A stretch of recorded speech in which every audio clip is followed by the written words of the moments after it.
What do you mean you're not going to be in the review? Sam, you had one job. Just get the sunglasses out of the Kraken's stomach. You couldn't even do that? Oh, don't give me that. Ugh, it burns. I don't care. I want you to get me those sunglasses back pronto. By the way, thanks for showing up for this review on such short notice. Oh yeah, no problem. Alright, so you got your movie picked out? Sure do. Alright, let's begin this haunting review.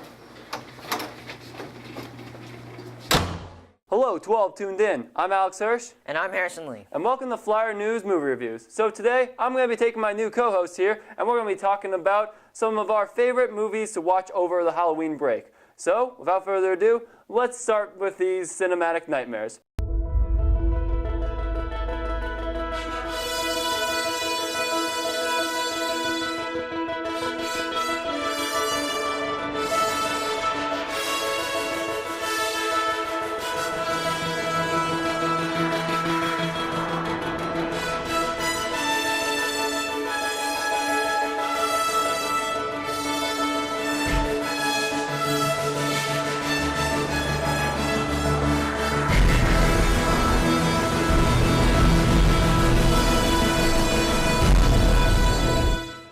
And just to clarify, there won't be any ratings in this review because ratings only pertain to movies that are in the theater right now.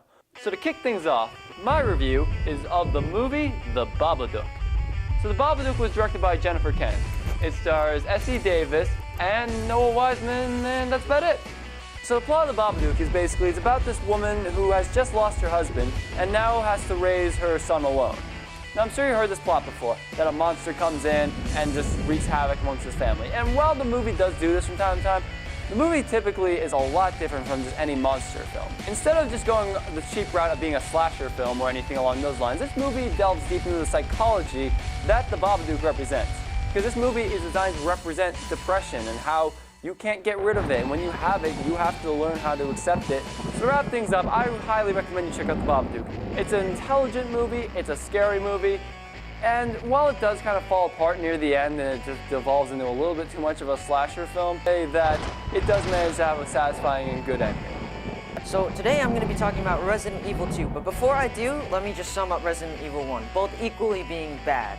Basically, the corporation has developed a secret experiment called the T-Virus, which turned regular people into zombies. Unfortunately, this T-Virus leaked out into the base, and, well, we got the result of every employee turning into a zombie.